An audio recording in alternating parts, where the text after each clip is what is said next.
Sécurité routière, le nombre d'accidents mortels en nette augmentation.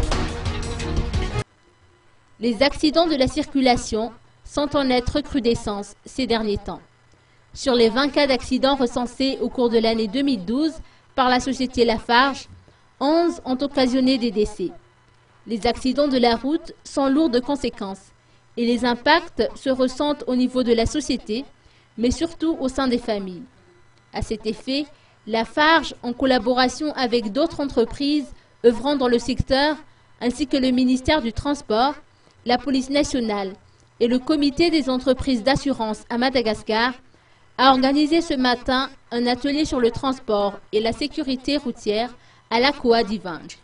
De sensibilisation, et nous voulons travailler avec tous les partenaires.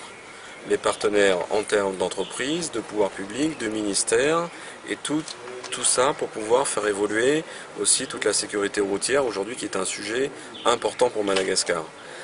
Nous faisons face aujourd'hui à des soucis en termes d'infrastructures et c'est pour ça que nous sollicitons les pouvoirs publics, les ministères, pour pouvoir voir à terme une évolution de toutes ces infrastructures-là qui vont nous amener à améliorer la sécurité routière.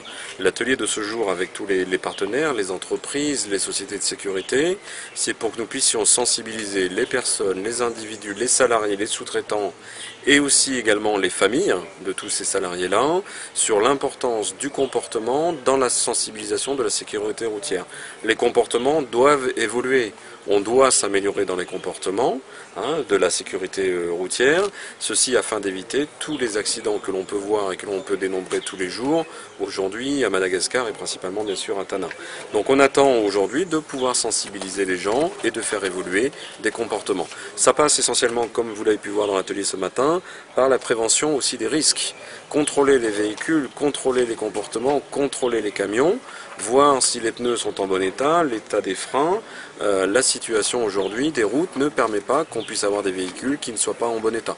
Donc on attend de cet atelier-là déjà le fait de pouvoir échanger tous ces comportements-là et de voir une vraie évolution dans ce que l'on peut faire aujourd'hui à Madagascar. Radu Elson, directeur général technique auprès de l'Agence de transport terrestre, a saisi cette occasion pour noter que des dispositions devraient être prises afin de pallier à cette situation. Le ministère de tutelle prévoit entre autres de procéder à une mise à jour du code de la route, et ce en fonction des circonstances, ainsi que de l'évolution de la société. Ce projet devrait voir le jour au cours de ce 3e trimestre.